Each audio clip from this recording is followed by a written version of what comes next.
Hello everyone. Welcome back to another talk with Professor Reha. Now, this video has been drastically delayed for primarily two reasons. The first one is my night school finals were released, so I was working on those. Not too unusual. Temporary problem.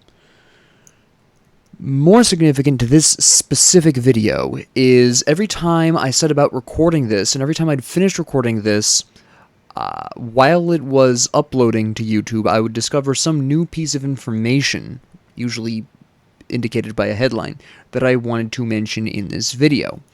This is my fifth draft at this point, so I'm just releasing this now. I don't care what else goes on. Here we go.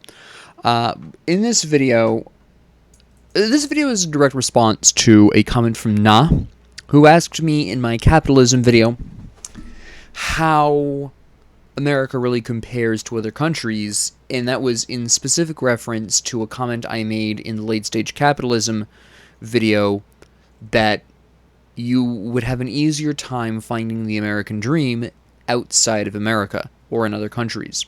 Now, with that knowledge in mind, I'm going to mention a couple of things before I get into the meat of this.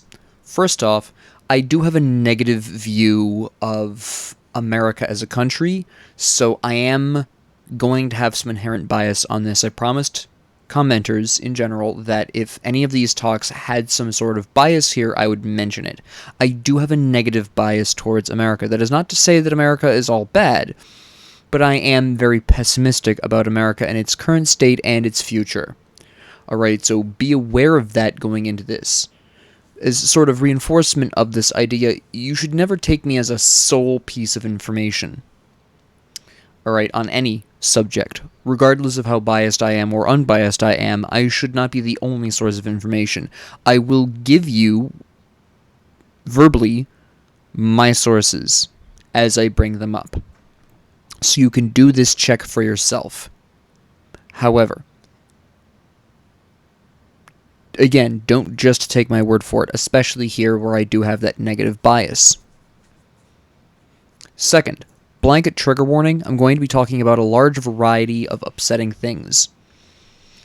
Additionally, if you are really in a down mood, maybe hold off on this video. I'm not going to be entirely negative here. There are a couple of points that I want to bring up that are in America's favor that people often misquote in their criticisms of America, which I would like to mention in this, but the majority of this is going to be negative. So if you're American and you're kind of not feeling particularly happy, if you're feeling really down at the moment, maybe hold off on this. And again, blanket trigger warning for a lot of upsetting topics. I'm not going to go into details on any upsetting topics, but I am going to be mentioning these at the large scale, the macro scale, as it's referred to. With this in mind, let's start really small, right? Let's start with, first off, the American dream, all right? While everyone is going to have a slightly different definition of what the American dream is, we can all agree that a rough approximate summary of the American dream is that you can succeed in America in any career you feel you want to pursue, and assuming you want to start a family, something I've mentioned that American media really likes to promote that idea, but anyways, should you decide to want to start a family, you can do so with no problems. Except this isn't really possible, right? It is technically possible, but it's very, very difficult for a lot of people to achieve a strong career that would allow them to support a family if they wanted one, and additionally, that they would have the freedom to pursue that without being interrupted by outside forces. So let's get into this. First off, on the careers, I'm going to go for the easy targets first, bring up a couple of things that are very obvious, and move into the more serious topics. Now, close your eyes, and assuming you are of age and American, close your eyes and pretend you are legally 18 years or older and you make an OnlyFans. Okay? Now, imagine telling everyone you know, family, friends, coworkers, how many of them are going to react positively? Yeah, not many. And some people will correctly point out that this is also somewhat true in other first world countries, but not to the same extent as America. Alright? But that's fairly obvious, right? Small beans, small targets. Let me ask you if you see teaching as a strong, financially sound career choice. In America, specifically. The answer is, if you're aware of what teachers go through and how little they're paid, the answer is no, right? Teachers are notoriously underpaid. A lot of people in the country are underpaid, but I'll get to that in a second. Teachers are notoriously underpaid, right?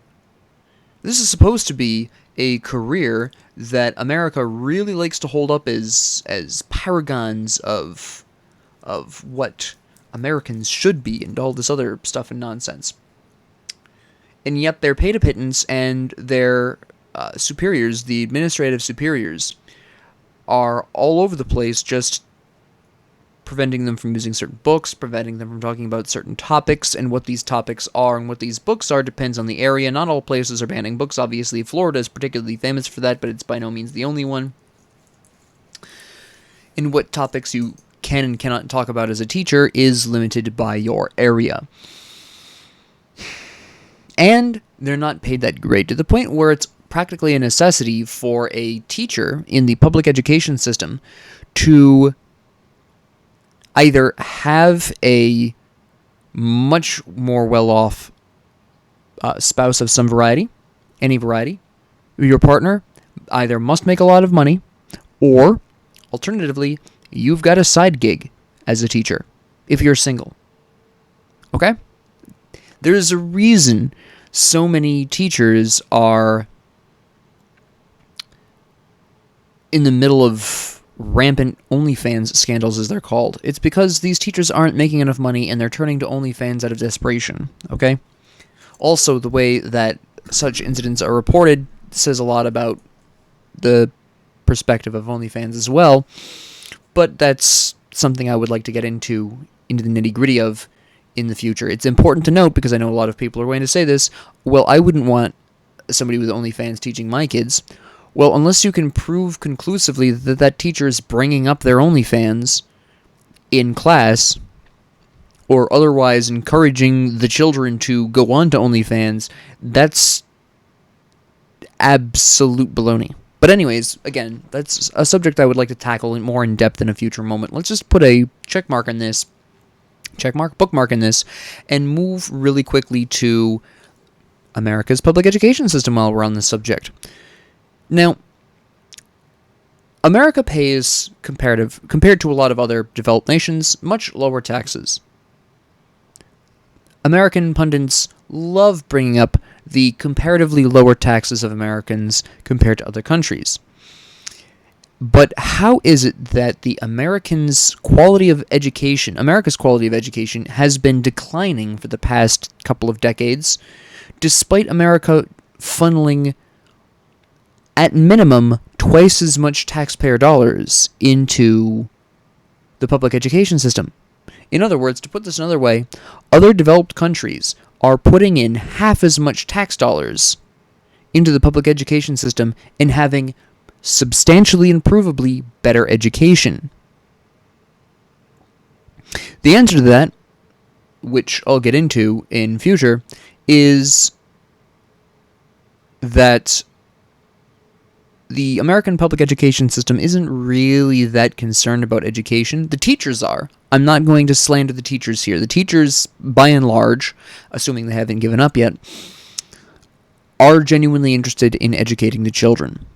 But for a lot of other groups, including politicians and, again, the administration, so on and so forth, local governments, they're all just interested in making sure that the children are given this bare minimum of information and are nice and used to a schedule, and that they get their daily dose of American exceptionalism messaging, something I'm going to get very much in the weeds on in a future video, but we'll leave that aside for now. It is definitely, you can absolutely look up how American public education has been doing across all grades. It's been declining, particularly math, but science and history have been on the decline. A couple of years they'll go up slightly or stagnate, but the trend has been in decline. Alright. And these children, of course, are then faced upon graduation from high school the choice of tens of thousands of student loans to go to college and going to work right away, being a minimum wage worker. Now let's talk about the minimum wage workers first.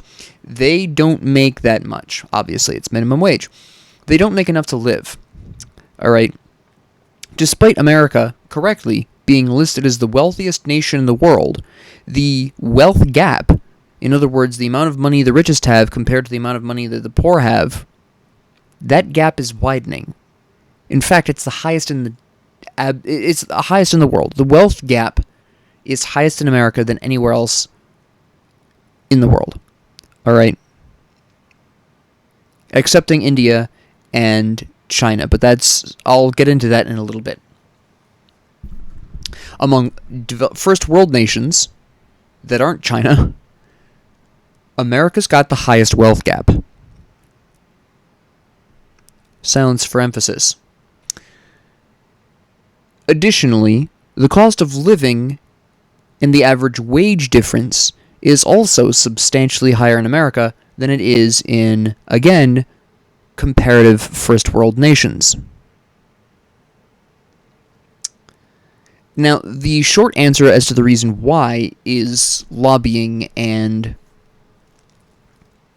corporate interests not so subtly infiltrating American politics, but I've talked about this before, I'll talk about it again. We're just going to go on ahead and stamp that down there, just as a interesting note. But this corporate interest in American politics is also the reason why socialism is demonized in mainstream media and in the public education system, in our universities, for the most part.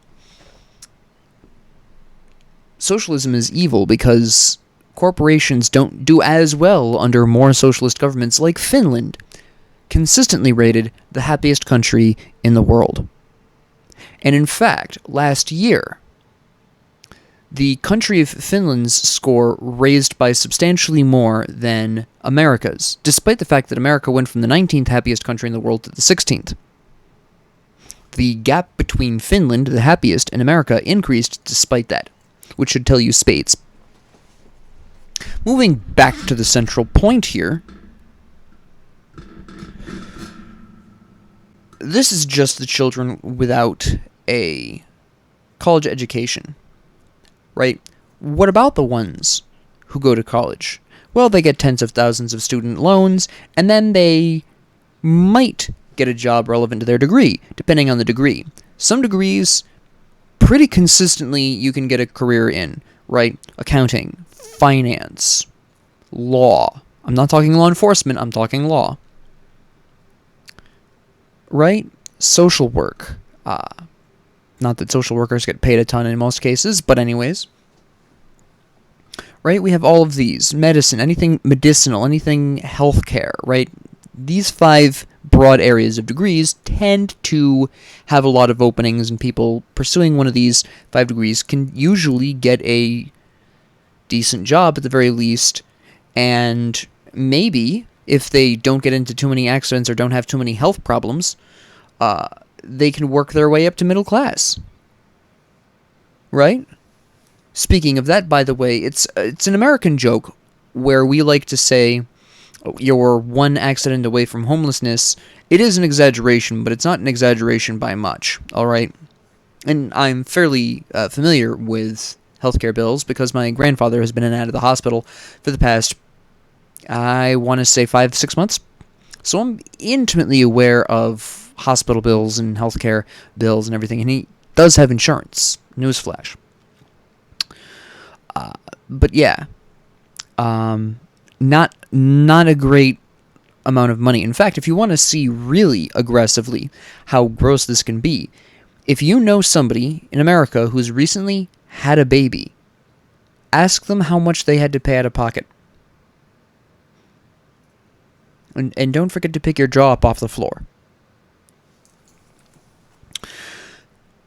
Now, despite all of these problems, with healthcare, we'll come back to healthcare. Let's look back around to the people with degrees. Now, these, I've just listed 5 degrees, right, that you can usually and pretty consistently find a job in. What about the other degrees? Well, that's a lot dodgier.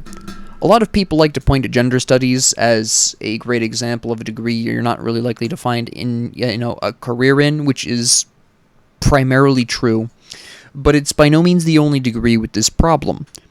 Most of the time, if you are pursuing music as a degree, you're not necessarily going to be able to turn around and use that. Business management is fairly inconsistent on this according to statistics as well, although it has a lot better chance than a lot of these other ones that I'm talking about.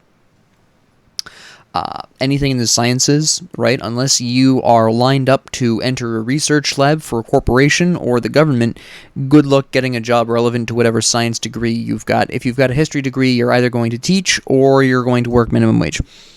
Or slightly higher than minimum wage, right?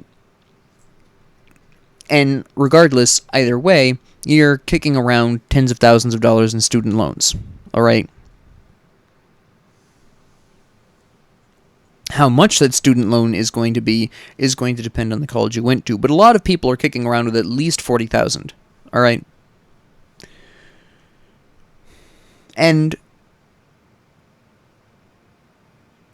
so we've got this lovely difference between average wage and cost of living, which again is a higher gap in America than in other first world countries. And then, of course, we have the absolutely lovely time of going back to the healthcare, the fact that the American government puts in, again, at minimum, twice as much taxpayer dollars into the healthcare system, and yet somehow not only do we have such things as overcrowded hospitals and all these other things, we also have an average age, an average lifespan 5 to 7 years lower than comparative first world countries.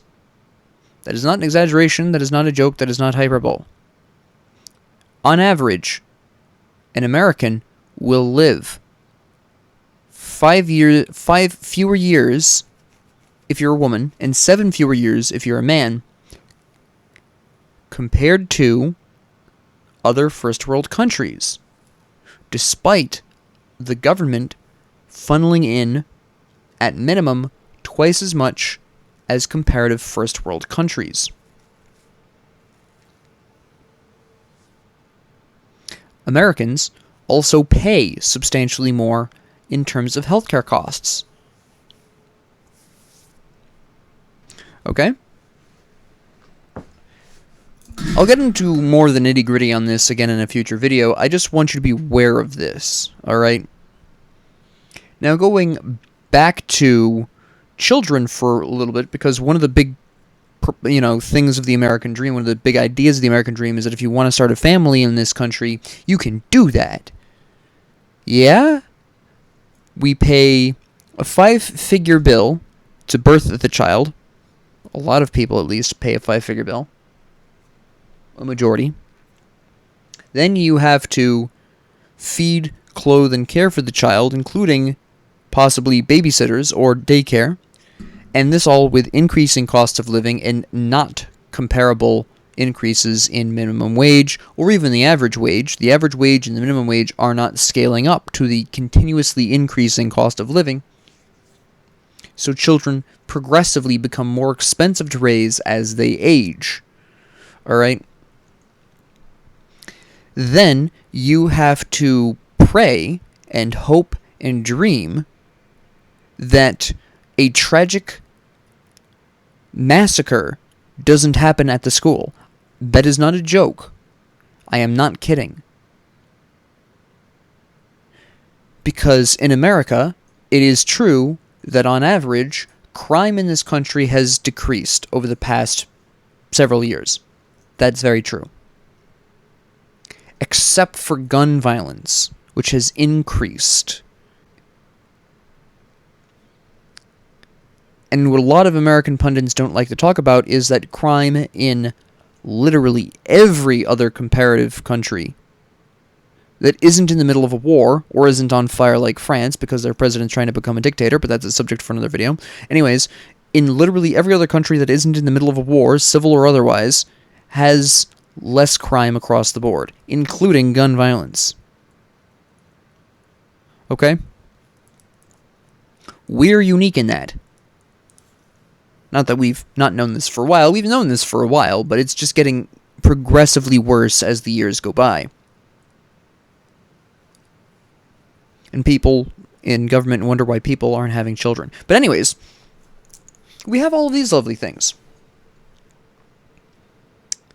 And on top of all that, buy a house. You can't, unless you're really high up on a corporate ladder. Alright, or you lucked out with cryptocurrency. One of the two. Or you won the lottery. The housing market in America is a mess. It's not great in a lot of countries. Full disclosure. It isn't. Bunch of countries are having this problem. It's not unique to America. What is unique to America is how bad it is. The severity of this housing crisis is particularly bad in America. Go on ahead and look up how many houses BlackRock owns. How many properties BlackRock owns. I think they own a whole town in the Midwest somewhere. Don't quote me on that. I'm pretty sure. I saw that kicking around during my research. Pretty sure BlackRock owns like an entire stinking town. But corporations are permitted in this country to buy up large quantities of land and just hold on to it for years with the weakest of justifications. And again, I'll be going into more detail on that, but yeah, housing. Good luck getting some. Now,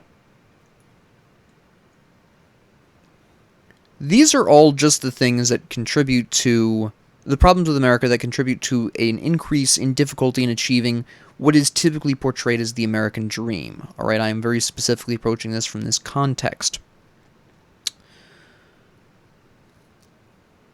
There are some positives to America. We have pretty free internet access, at least for now. The whole debacle about the congressional TikTok hearing was frankly not about TikTok at all. It was about the government trying to create a Great Wall of America to mimic the Great Firewall of China, alright? The Congress was attempting to block foreign internets and sites. And America currently, at least as of this moment, is, in terms of internet usage, significantly freer than a lot of comparative first world countries. It was a really big hullabaloo when Europe was threatening memes, right? Several years ago. Germany is famously selective with internet access, as another example. Obviously, China is got the Great Firewall of China. Right? So, yes, America does have that freer internet for now. For now. Whether or not that remains that way, given their attempts at the TikTok congressional hearing, that remains to be seen. But for now, we do have freer internet. And I am going to also clarify in terms of the healthcare. A lot of people criticizing America bring up the absurdly high infant mortality rate in America. I did not bring this up in the healthcare section because, quite frankly, America's definition of infant mortality is pretty much any child under a certain age dying to literally anything, which means any child dying under that age is going to be classified as infant mortality. This is not what other countries do. They have much narrower definitions of what infant mortality is. A child under a certain age in other countries has to die from a handful of specific things for it to be considered infant mortality. Alright, so I am not going to bring up infant mortality here, because we just use a much broader definition of that term compared to other countries. So it's disingenuous to include infant mortality in this criticism. So I have not done so here, but I wanted to clarify that. Alright, just so that way fellow critics of America who like to criticize America, and I'm not doing this because I have any particular emotions towards America. I do have a pessimistic outlook on it, but it's not like personally offended me or anything. But what is the main thing, and the reason why I am talking about this, is because America really likes to sell itself as the best country on earth. In fact, this rhetoric has increased since Donald Trump began running for president way back, right? But the fact of the matter is, America has not been, and is not, and probably will not be, the best country on earth. Alright, it hasn't been for a while. We've got, again, I mentioned corporate interests before. We're right in the middle of a really large-scale scandal in which the Chief Supreme Court Justice, Clarence Thomas, has been discovered taking what I classify personally as bribes. A major political donator to the Republican Party was paying his child's tuition. Well, technically it was his grandnephew, but same difference. He was raising the child at the time. Paying for expensive trips, things of that nature. I'm not going to go into the full list of what's been discovered, and whether or not legally that's considered bribery is what they're currently discussing. I consider it bribery, by my personal definition of bribery. If you don't, that's fine with you, but at the end of the day, it's undeniable that Clarence Thomas, Chief Justice of the Supreme Court of the United States of America, was receiving benefits from somebody closely affiliated with the Republican Party. And I'm not going to dog on the Republicans here. I am confident that the same thing is going on with the Democratic Party, they're just funneling funds into different people. Who? I don't know. Do I have evidence? No. But quite frankly, evidence of corruption is pretty difficult to come by a lot of the times because there's often a lot of cover-ups for this. But I am very confident that, in my opinion, the Democratic Party is pulling the same stunt just with different people. But we're going to leave that alone for now. At the end of the day, even just taking lobbying alone as representative of major corporate interests, again, bringing up the TikTok hearing, that was the big sort of kick that got the ball rolling on that, was Mark Zuckerberg's extensive paying of lobbyists to get that to come about. But, yeah, there is a huge amount of corporate interest here, which is one of the bigger contributing factors to a lot of what I've just talked about. But at the end of the day, it's so much easier to achieve the American dream in, again, comparative first world countries that people in my area have been leaving America to live in Europe. Now, I used broad terms there for a very specific reason. I will get to why, but first, some context. I live in Massachusetts in a very Portuguese-American area. These are Portuguese Americans whose parents or grandparents moved to America from Portugal. Alright, these are second, third generations, right? They've been going to Portugal and moving there because it is becoming increasingly difficult to achieve the American dream in America, and it's just easier to achieve those American dreams in Portugal. Nice low cost of living. Yes, they pay more taxes, they pay less in education, they pay less in healthcare. Cost of living is lower. Yeah, they're paid a little less. Not that much less, but they're paid a little less. They get much more vacation days. Paid vacation days. Substantially more vacation days in Portugal.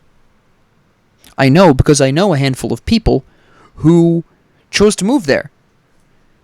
Now, you might be wondering why Portugal specifically. Obviously, of course, their heritage comes from Portugal, but why not elsewhere? Well, the thing in this area, at least in my area, is that a lot of Portuguese families living in America will, once a year, go on vacation in Portugal for a week or two. Visit extended family that's still in Portugal. Hang out with extended family, do things like that.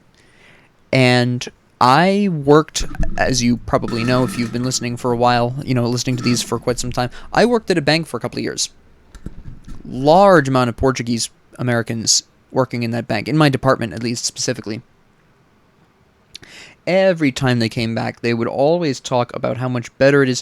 One of my former coworkers, I should say, fell in love with some Portuguese guy on one of these vacations, and they started up a long-distance relationship, and a few months before I left that bank, they got married. And one of the things that had apparently come up in that conversation was whether he was going to move to America with her or vice versa, and she was insistent that she was going to move to Portugal with him. Keep in mind, she has a college education in finance. She was middle of the ladder, right? She wasn't nobody in that department was like minimum wage or anything. We were all middle of the corporate ladder, right? We were squarely in the middle of that ladder, all of us in that department. And despite that, and the fact that this guy owned a farm in Portugal, he was a farmer in Portugal, which is going to sound strange to Americans because a lot of Americans don't associate farms with huge profits. But anyways, he owned a farm. She lived with him. Last time I heard, they were very happy together, doing very well and expecting a child the last time I heard. I haven't kept in contact in quite some time. Because obviously I went my way and they went theirs, and I don't keep in contact with a lot of my former coworkers, to be honest. I probably should. That is on me. But last time I heard by, fellow coworkers at the time, she was doing fairly well for herself, right? And then I left that bank, I want to say half a year later, I would say approximately. That isn't too unusual in my area. It was also really big local news when a very successful restaurateur, the picture of the American dream, parents moved to America from Portugal, worked really hard, saved money, sent their child, I'm not going to get hyper into specifics for privacy reasons, sent their child off to culinary school. Child graduates, goes around, becomes a successful chef, opens their own restaurant. Boom, big success. Opens another one. Boom, another success. Keeps on going. And anybody who knows sufficient amounts about the restaurant industry knows that is a pretty tough industry to succeed in. Success, success, success. This person up and moved to Portugal for a better future for their children. Very specifically. There was other reasons, but sold all the restaurants, off to Portugal. Whole family. I mention this because at first glance, this sounds hyper-specific to my area, and to some extent it is. Again, we are talking about people of Portuguese descent moving to Portugal because it's better. I don't think that this is particularly unique to my local area. I suspect that if you actually took the time, and this is just a suspicion on my part, alright, I'm going to bust out full disclosure here. This is simply a supposition here. This is a theory I'm operating on, and I'm still working on gathering evidence of this, but it's difficult because I'm talking about disparate communities across the nation. But I think if you actually go out and look at this, you're going to find that any large community with ties to a developed first world country is going to have the same thing happening, where people are going to are gradually moving to that country, the country of their parents or grandparents' origins. These would be people who visit said countries once or twice a year. They have family there that they have connections right there. They might not have friends there, but they've got family that they can sort of kickstart their social scene with. It's been a mainstream piece of news for quite a few years now that a lot of young Americans, as in, i.e., under 40, are moving to Italy in droves because it's just a lot easier to achieve the American dream there. And these aren't even Italian Americans or people of Italian descent or anything like that. These are just random Americans under the age of 40 deciding to move to Italy and start a business there because it's easier. It's easier to achieve the American dream. You've got lower cost of living. Yeah, you've got higher taxes, but you've got significantly cheaper healthcare, sometimes outright free, and of course you have much better education in Italy, right? At least from the public school perspective. University is a different story altogether, but quite frankly, we've already talked about that. But anyways, even then, universities are significantly cheaper there, right?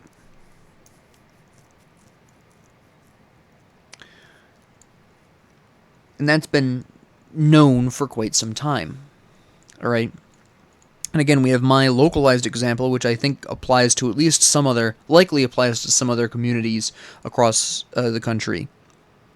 And this, combined with the declining birth rate in America due to the previously mentioned reasons, America's in trouble. America has been doing decreasingly well for a long time. And because politicians, due to lobbying and less honest, suspected less honest means of benefiting from their positions, this system, the way things are now, benefits the politicians too much for them to be particularly interested in changing it. At least the majority of them. And I don't think it's going to improve as a result of that. The people who can change it benefit too much from it being the same or worse, and so aren't likely to change it for the better.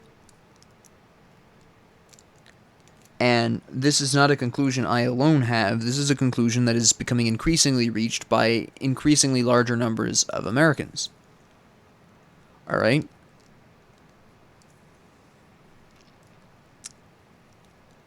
This is why I made the statement that you would have an easier time achieving the American dream in other countries. Now, there are obviously exceptions. Any country that is at war, such as the Ukraine or Russia, or any of the African countries that are having a civil or a regular war with other neighboring nations, obviously these places are not places that you're going to be able to easily achieve the American dream, or more easily achieve the American dream. You've got war, obviously. There's conflict. There's resource shortages, etc. And it is also extremely true that you're not going to find the American dream in China, India, or the Middle East. At least, the Middle East has the exception. If you are a Islamic man, not as in a Middle Eastern man, but as in a man that believes in Islam, you will do fine in the Middle East. This is not to disparage the faith. This is a criticism of the countries in the Middle East, alright? Let's be honest, equality isn't really a big thing in the Middle East. Yes, America's equality is not great, to the point where the United Nations, who, by the way, like America and are likely not being as harsh as they probably could be, the United Nations declared that America was a flawed democracy because of the levels of racism and inequality here. So you can do with that what you will.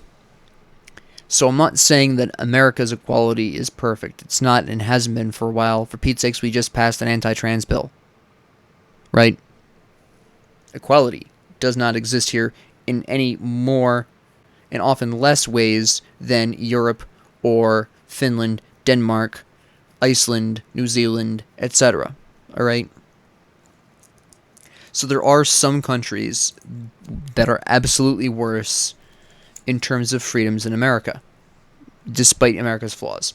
And I can totally understand that. But when we're talking about first world countries,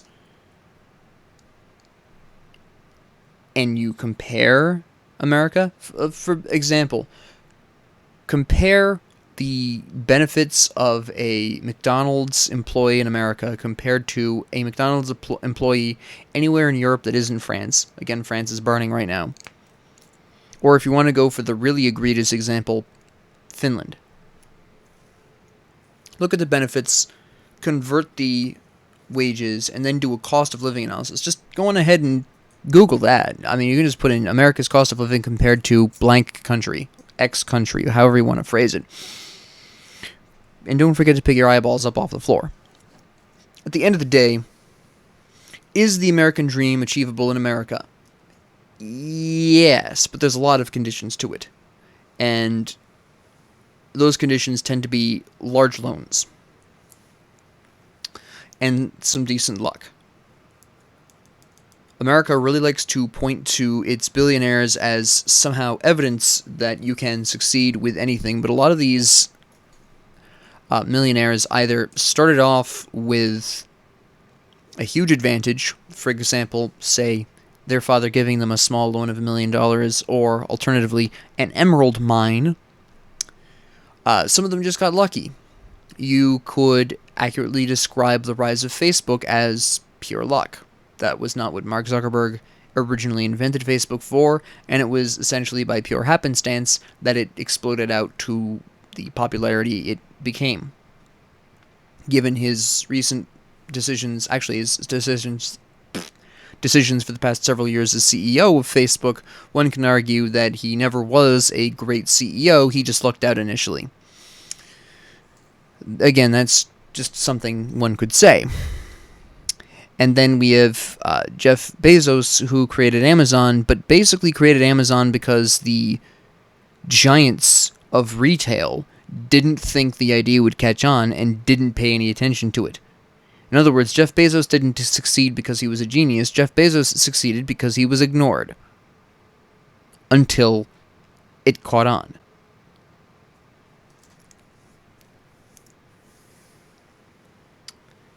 The number of millionaires that the media likes to point to as paragons of the American dream are not paragons of the American dream. The millionaires that are paragons of the American dream, you don't hear of. Because, newsflash, they don't advertise the fact that they're wealthy, because that makes them a target. Okay?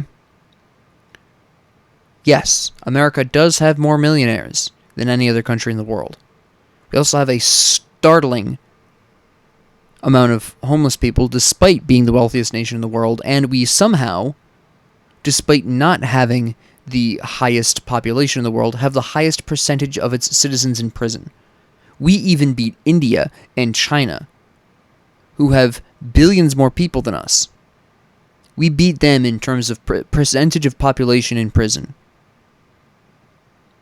Now, it's mere coincidence that said prisoners are doing prison labor for pennies on the dollar for corporations, but we'll talk about that another time.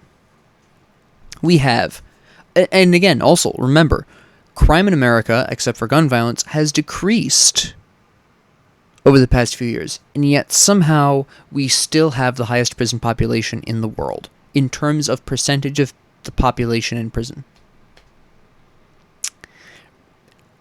Raises some questions, especially when you start to look at the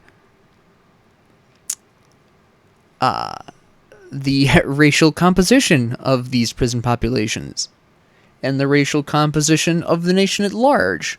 But that couldn't possibly be connected to one of the reasons why the United Nations declared America a flawed democracy. Couldn't possibly be connected. But yeah, at the end of the day, I don't think it's going to get better.